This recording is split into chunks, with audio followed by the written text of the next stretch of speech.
তোমরা কারা মা? আমাকে একটু উদ্ধার করো এখান থেকে। আপনি এমন আশীর্বাদ করতে পারবেন যাতে মানে আমি 2 দিনের মধ্যে বড়লোক হয়ে যাই? হ্যাঁ, পারবেন? ব্যাস, জমিদারের ঘর থেকে টাকা হাতিয়ে নিয়েছি, আর এখানে থাকা যাবে না। রাতের মধ্যেই গা ঢাকা দিতে হবে। আমি তো শুধু এখানে এসে উঠেছিলাম, মানে বৃষ্টির হাত থেকে রক্ষা পাওয়ার জন্য। মানে আমি এদের কোনো ক্ষতি করিনি।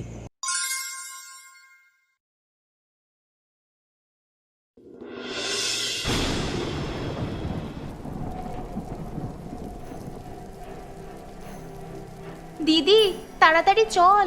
এই ঝড় বৃষ্টির মধ্যে আমগুলো সব নিচে পড়ে গেছে মনে হচ্ছে। তাড়াতাড়ি গিয়ে আমগুলো কুড়িয়ে নি, না হলে যে চুরি করে নেবে। ঠিকই বলেছিস বোন, তাড়াতাড়ি চল, না হলে কিন্তু চাপে পড়ে যাব আমরা খুব।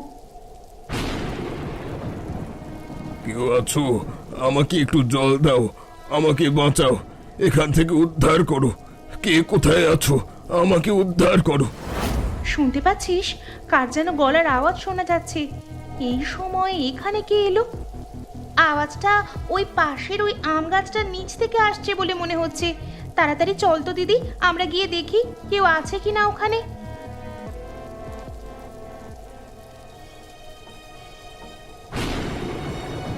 তোমরা কারা মা? আমাকে একটু উদ্ধার করো এখান থেকে। আমার প্রচন্ড কষ্ট হচ্ছে, আমার ভালো লাগছে না একদম। আমাকে এখান থেকে ফেলে দিয়ে চলে গেছে। সে কি, বৃষ্টির মধ্যে কারা আপনাকে এভাবে ফেলে দিয়ে চলে গেল এখানে? দিদি, এখন প্রশ্ন না করে ওনাকে ঘরে নিয়ে চল, না হলে ওনার শরীর যে আরো বেশি খারাপ হয়ে যাবে বৃষ্টিতে ভিজলে। সাধু বাবা, আপনি আমাদের সাথে যেতে পারবেন তো? হ্যাঁ পারবো, এইটুকু ক্ষমতা আমার আছে।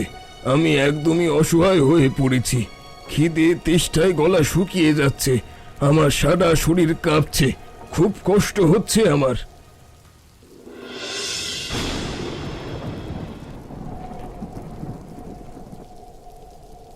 কিন্তু সাধু বাবা, আপনি তো বললেন না কারা আপনার এত বড় সর্বনাশ করেছে আর আপনাকে এইভাবে বৃষ্টির মধ্যে বিপদের মধ্যে ফেলে দিয়ে গেছে?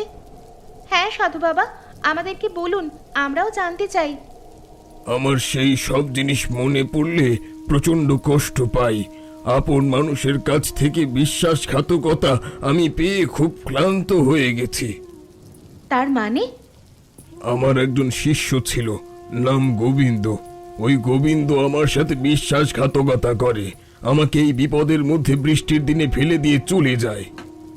কিন্তু আপনার মতো সাধু মানুষের ওপর কার এত আক্রোশ থাকতে পারে? আর কেনই বা এত আক্রোশ?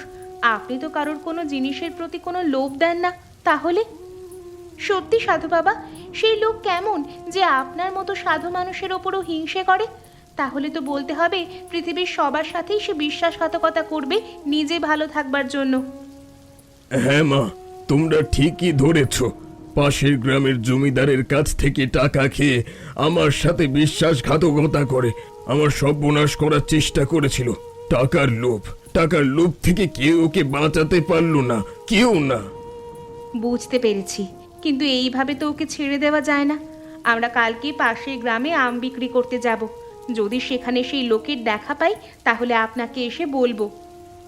কিন্তু আমি যে তোমাদের এখানে থাকবো, তোমাদের অসুবিধা হবে না? কোনো অসুবিধা হবে না সাধু বাবা, আমরা দুই বোন এই ঘরে একা থাকি। আপনি থাকলে আমাদের সুবিধাই হবে, আমরা বরং আরো ভালোভাবে থাকতে পারবো।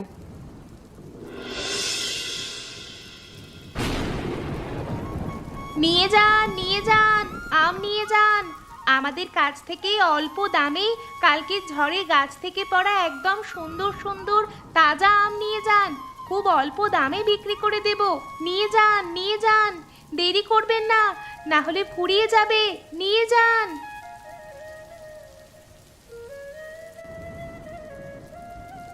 এই যে মামুনি, তা কত করে আম বিক্রি করছো? আমার গিন্নি বাড়ির জন্য নিয়ে যেতে বলছিল, আমের চাটনি করে খাওয়াবে। বেশ অনেকদিন হাতে টাকা আসেনি।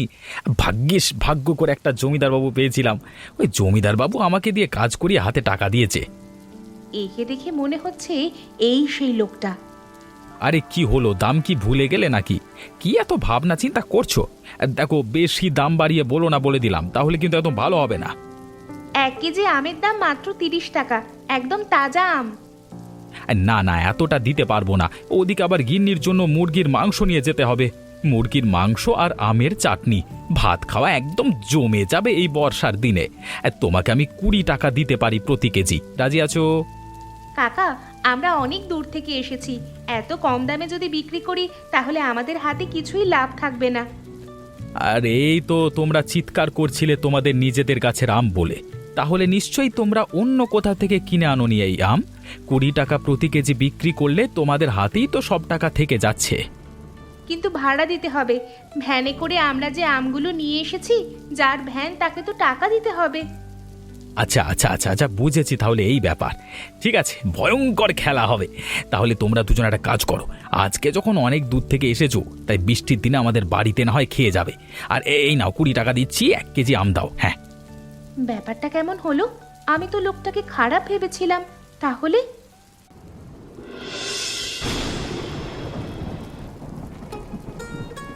বাহ, রান্নাটা তো খুব সুন্দর হয়েছে কাকি।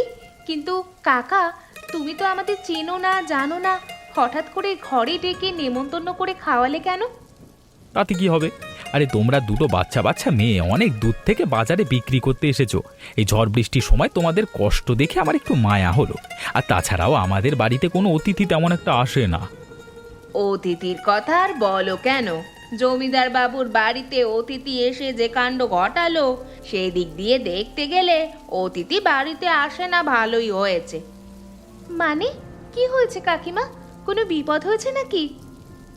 আরে বিপদ বলে বিপদ, সে কি কাণ্ড! জমিদার বাবুর সমস্ত সম্পত্তি এক রাতের মধ্যে একেবারে গায়েব হয়ে যাচ্ছিল। আমি ভাগ্যিস ছিলাম। আরে তুমি এমন করে না বলে ওদেরকে গোটা গল্পটা খুলে বলো না।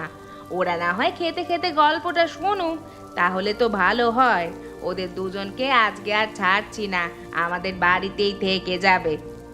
হ্যাঁ কাকা, ব্যাপারটা কি বলো তো, আমরাও শুনতে চাই একটু, আমাদেরকে বলো। তাহলে শোনো, আজকে থেকে 1 সপ্তাহ আগে এই গ্রামে একজন সাধু বাবা এসে এই বটতলায় বসবাস করতে শুরু করে। তা আমি একদিন কাজ করে বাড়ি ফেরবার পথে বামফট, সেই চোখ, সেই নাক, সেই কান। আরে তুই তো ছিলিস আগের জন্মে বিরাট বড় লোক, কিন্তু আজকে তুই এরকম ভিখারি হয়ে ঘুরে বেড়াচ্ছিস কেন? এই রে কলা, এই সাধু বাবা আবার কি বলছে? সাধু বাবা আমাকে কিছু বললেন? মানে মাথার উপর দিয়ে গেল যা বললেন আর কি, মানে ওরে গাধা, আমার কাছে আয়। তুই আগের জন্মে যে পাপ করেছিলিস তার প্রায়শ্চিত্ত এখনো তুই করে যাচ্ছিস, কিন্তু আমি তোর ওই চকচকে কপাল দেখে পরিষ্কার বলে দিতে পারছি, আর বেশি দিন নয়। মানে বেশি দিন হয় মানে আমি কি পটল তুলবো? মানে সাধু বাবা, মানে এই তো সবে বিয়ে করেছি, এর মধ্যে পটল তুললে তো মানে কেলো হয়ে যাবে, মানে বুঝতেই তো পারছেন। মানে অত মানে মানে করিস না গাধা। আমাকে যদি 1 রাতের জন্য সেবা দিতে পারিস আর এই গাছতলা থেকে তুলে আমাকে একটা ভালো আশ্রয়ে রাখতে পারিস, তাহলে তোর পাপ আমি মুক্ত করে দেব। তুই কিছুদিনের মধ্যে প্রচুর টাকার মালিক হয়ে যাবি, তোকে আর কেউ রুখে দাঁড়াতে পারবে না। তোর হাতে প্রচুর টাকা চলে আসবে। টাকা আসবে? তার মানে আমার হাতে যদি টাকা আসে তাহলে আমি আমার গিন্নির জন্য গয়না গড়িয়ে দিতে পারবো, গিন্নিকে ভালো শাড়ি কিনে দিতে পারবো। না না, সাধু বাবাকে হাতছাড়া করতে চাই না। কি রে পাগল, কি ভাবছিস? বাবা, মানে বুঝতেই পারছেন, মানে কিন্তু মানে আপনি এমন আশীর্বাদ করতে পারবেন যাতে মানে আমি 2 দিনের মধ্যে বড়লোক হয়ে যাই। হ্যাঁ, পারবেন? পাগলা, খাবি কি? ঝাঁঝে মরে যাবি। আমাকে নিয়ে চল, ভালো ভালো খাবার দাবার খাবি চল, তারপর দেখবি কি হবে। ঠিক আছে রে, তাহলে চলুন আমার সাথে, চলুন। এরপর সাধু বাবা আমিষ খাবে শুনে আমি তো বাজার থেকে সেদিন বিকেলেই বাজার করতে গেলাম। যাই, এখন আবার 1 কেজি খাসির মাংস কিনতে হবে। 700-800 টাকা খরচ হবে বটে, কিন্তু কি আর করবার, আমি তো কিছুদিনের মধ্যেই বড়লোক হয়ে যাব। এই টাকা কোনো ব্যাপার হলো?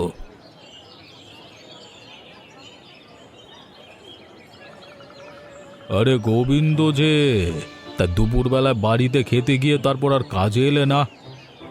সব ছোটখাটো কাজ আমি আর করবো না, 2 দিনের মধ্যে বড়লোক হয়ে যাব, তখন লোককে কাজ দেব। দেখবেন আপনার মতো আমার বাড়ি হবে বিরাট বাড়ি। হ্যাঁ, তার মানে তোমার মাথায় কি বাজ পড়েছে নাকি? তুমি কিভাবে কথা বলছো? নাকি গাঁজা টাঁজা খেয়েছো? গাঁজার নৌকা পাহাড় তলি যায়। হ্যাঁ, কি হয়েছে? না না, মানে ব্যাপারটা হচ্ছে মানে আর কি, আমাদের ঘরে আর সাধু বাবা এসেছেন। তা সাধু বাবা বলছিল আমি দুদিনের মধ্যে নাকি বড়লোক হয়ে যাব। তা সাধু বাবার জন্য খাসির মাংস কিনে নিয়ে যেতে এসেছি, তাই জন্যই আর কি মানে মানে সাধু বাবা তোমাকে বড় লোক মানে হয়ে যাবে বলেছো, মানে বলেছে? শোনা শোনা শোনা গোবিন্দ, আমাকে নিয়ে চলো না একটু। মানে আমি আমি আমি চাষবাসের ব্যাপারটা একটুখানি মানে হাত দেখিয়ে বলবো। মানে সাধু বাবা বলবে যে কেমন মানে আর কি উন্নতি, মানে উন্নতি হবে নাকি অবনতি হবে, এটা আর কি। জমিদার বাবু, আপনি বুঝতে পারছেন না, এইভাবে যার তার সঙ্গে দেখা করেন না সাধু বাবা। আরে ভাই, আমি তোমার কাছে যে সে হয়ে গেলাম, আমাকে দয়া করে নিয়ে চলো ভাই। চলো না ভাই, আমার সোনা মোনা গুলুমুলু একটু। জমিদার বাবু, কি করছেন বাজারে? ঠিক আছে ঠিক আছে, চলুন আমার সাথে। তারপর সাধু বাবাকে যা বলবার আপনি খুলে বলবেন, যত সব ন্যাকামো। দেখুন, সাধু বাবা যদি রেগে যায় তখন আমি কিচ্ছু কিন্তু বলতে পারবো না। না না ভাই, তুমি আমার উপর বিশ্বাস রাখো ভাই। চলো চলো, নিয়ে চলো। হ্যাঁ।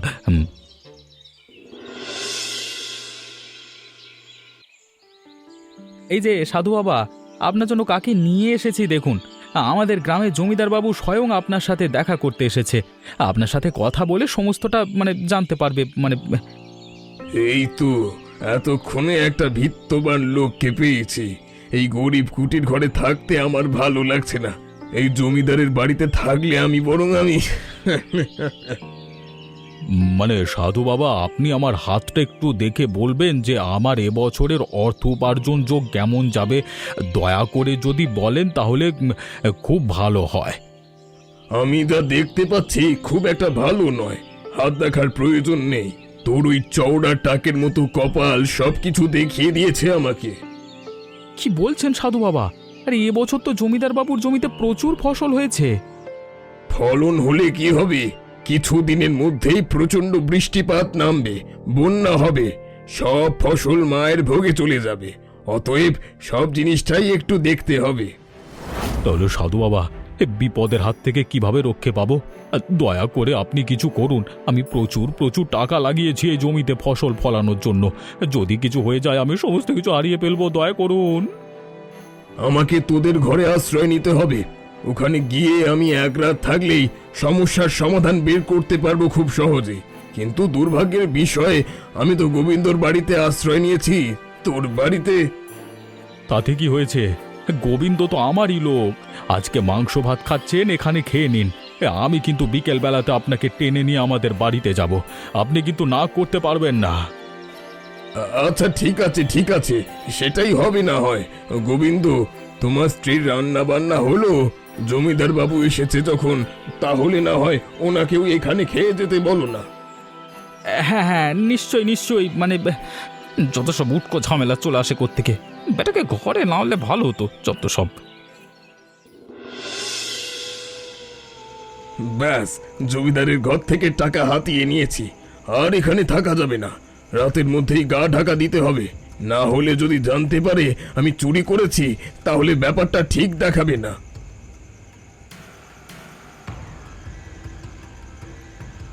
এ কি সাধু বাবা, আপনি এত রাতে কোথায় যাচ্ছেন?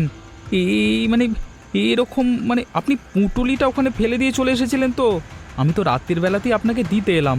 আমার গিন্নি তো আপনাকে মানে শ্রদ্ধা করতো, তাই মানে, কিন্তু আপনার হাতে এতগুলো টাকা কেন? না মানে মানে ওই জমিদার আমাকে এক গাদা টাকা দিল। আমি চাইনি, মানে কি জন্য দিল আমিও ঠিক জানি না, বুঝতে পারছি না। তার মানে জমিদার বাবু আপনাকে টাকা দিল, আর আপনি রাতের বেলা কোথায় যাচ্ছেন? আমার আর এখানে থেকে কি লাভ? মানে পালিয়ে যাচ্ছি। মানে আমি এখান থেকে মানে। কি ব্যাপার? রাতের বেলা কারা ওখানে কথা বলছে? গোবিন্দ, তুমি এত রাতে এখানে কি করছো? ভাগ্যক্রমে চলে এসেছি জমিদার মশাই। এই সাধু বাবা আপনার ঘর থেকে মনে হচ্ছে টাকা ঝেড়ে দিয়ে পালিয়ে যাচ্ছিল। এই দেখুন, ঠিক সময় চলে এসে আটকে দিয়েছি। কি আবোল তাবোল কথা বলছো? তুমি তো আমাকে টাকা নিয়ে আসতে বলেছিলে জমিদারের ঘর থেকে। তাই নাকি? গোবিন্দ তো এরকম করবার লোক নয়। এমন অনেক সময় গেছে আমি গোবিন্দকে একা ঘরে রেখে গেছি, কোনো দিন একটা জিনিস এদিক থেকে ওদিক করেনি। ঠিক আছে, বুঝতে পেরেছি। গোবিন্দ, আমাদের লাঠিয়ালগুলোকে ডাকতো। বেটা সাধুকে এক্ষুনি গ্রামের বাইরে ঠেঙিয়ে বার করে দিয়ে চলে আসতে হবে। বুঝলে মামনিরা, এই হলো গল্প। তারপর তো আমরা সবাই মিলে বৃষ্টির রাতে ওই সাধুকে একদম গ্রাম ছাড়া করে দিয়ে চলে এলাম। ব্যাস, আমাদের শান্তি। তাই নাকি? তাহলে সেটাই যদি হয়, আমরাও কিন্তু আমাদের আমবাগান থেকে গত রাতে একজন সাধু বাবাকে উদ্ধার করেছিলাম। সে বলেছিল নাকি তার এক শিষ্য ছলনা করেছিল। হ্যাঁ হ্যাঁ, বুঝতে পেরেছি। আমাদেরও এরকম গল্পই শুনিয়েছিল। কিন্তু ব্যাপারটা কেমন হলো? তোমাদের ঘরে ওই সাধু গিয়ে উঠেছে আর তোমরা ঘরটা একা ছেড়ে দিয়ে চলে এসছো। মনে হচ্ছে তোমাদের ঘরে জিনিসপত্র সব গেল গো। সেরকম কোনো কারণ নেই, কারণ আমাদের বাড়িতে এমন কিছু সোনাদানা নেই যে সে চুরি করে নিয়ে যেতে পারবে।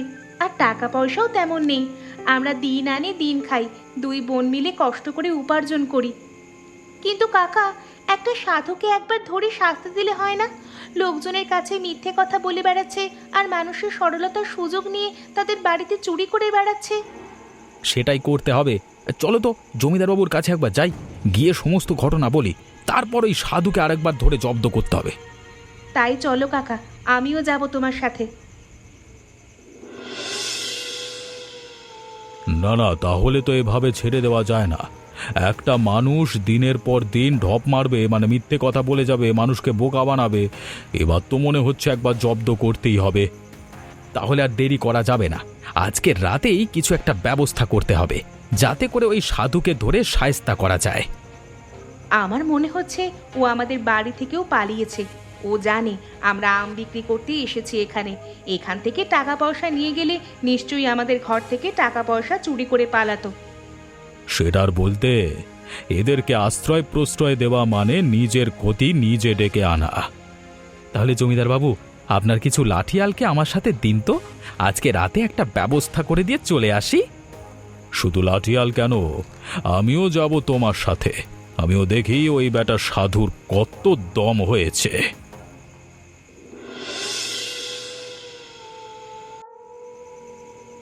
আরে, তোমরা দুজনে ফিরতে এত দেরি করলে কেন?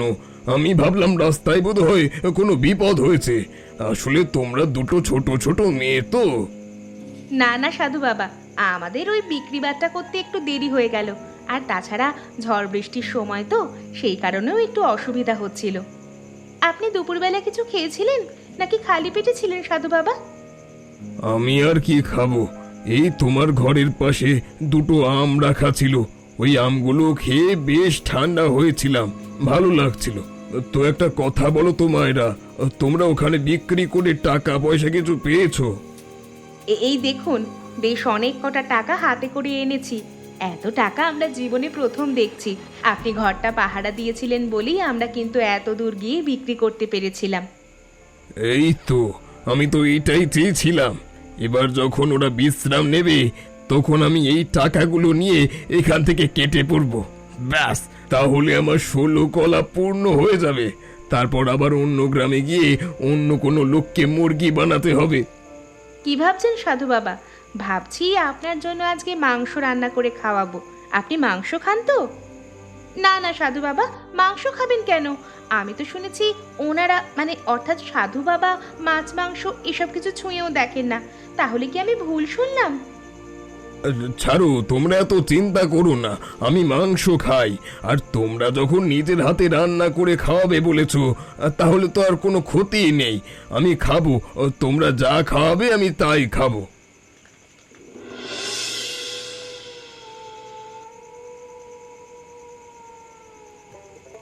আরে সাবাস, এত সুন্দর মাংস রান্না আমি কোনোদিন আগে খাইনি। আসলে কেউ আমাকে এত যত্ন আরতি করে খাওয়ায়নি। তোমার মতো মেয়েরা যেন সারা জীবন সুখী হয়। হয়তো আমি আর কোনোদিন এখানে আসবো না, তবে তোমাদের এই হাতের রান্না আমি ভুলবো না। কেন আসবেন না কেন? আপনি তো মনে করলেই আমাদের বাড়িতে আসতে পারেন।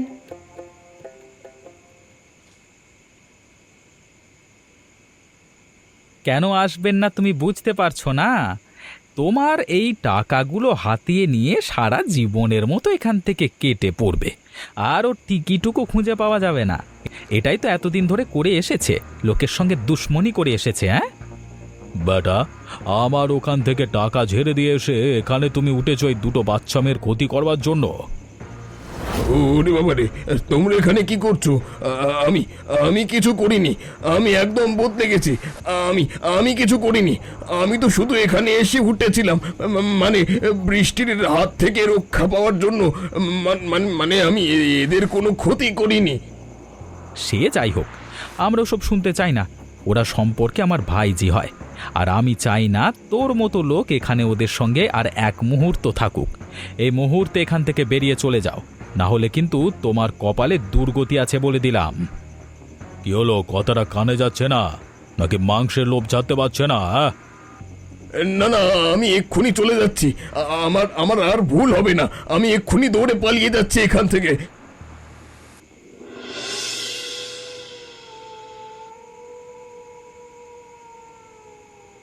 সত্যি মা, তোমার হাতে জাদু আছে বলতে হবে। এত সুন্দর রান্না বৃষ্টির দিনে মাংসের ঝোল ভাত আমাকে গিন্নি কবে যে রান্না করে খাইয়েছেন আমি ভুলে গেছি। মাঝে মাঝে তোমাদের এখানে বেড়াতে আসতে হবে। ঠিকই বলেছেন জমিদার বাবু, মাঝে মাঝে কেন, আমরা প্রায় বেড়াতে আসব। আর এটা তো আমাদের বাড়ি আজ থেকে। কিন্তু একটা কথা বলো তো, তোমরা দুজন এখানে থাকতে পারবে তো? হ্যাঁ হ্যাঁ, আমরা তো এতদিন একাই ছিলাম কাকা। আমাদের এই আম বাগানের আম পেড়ে গ্রামের 2-4 জন লোককে হাতে দিয়ে যা 2-4টে চাল ডাল পেতাম, সে সব কিছু দিয়েই আমাদের জীবন চালাতাম। হ্যাঁ কাকা, আর তোমরা আমাদের বাড়িতে যদি সপ্তাহে 1-2 দিন পরে আসো, তাহলে আমাদের খুব ভালো লাগবে। আসলে আমাদের তো নিজেদের বলে কেউ নেই। আরে তোমাদের কোনো চিন্তা নেই, তোমাদের এই ছোট বাড়িটা আমি পাকা বানিয়ে দেব। এইভাবে মাটির বাড়িতে থাকা যায় না, বৃষ্টির সময় খুব অসুবিধা হয়, তাই না গোবিন্দ? হ্যাঁ জমিদার বাবু, দেখেছো আমাদের জমিদার বাবু কত মহান মনের মানুষ, সবার কত উপকার করেন, সবাইকে কত ভালোবাসেন। এই জন্যই জমিদার বাবুকে সবাই খুব ভালোবাসে। তবে হ্যাঁ, আজকে যাওয়ার সময় আমাদের গাছের আম কিন্তু নিয়ে যেও, পয়সা লাগবে না।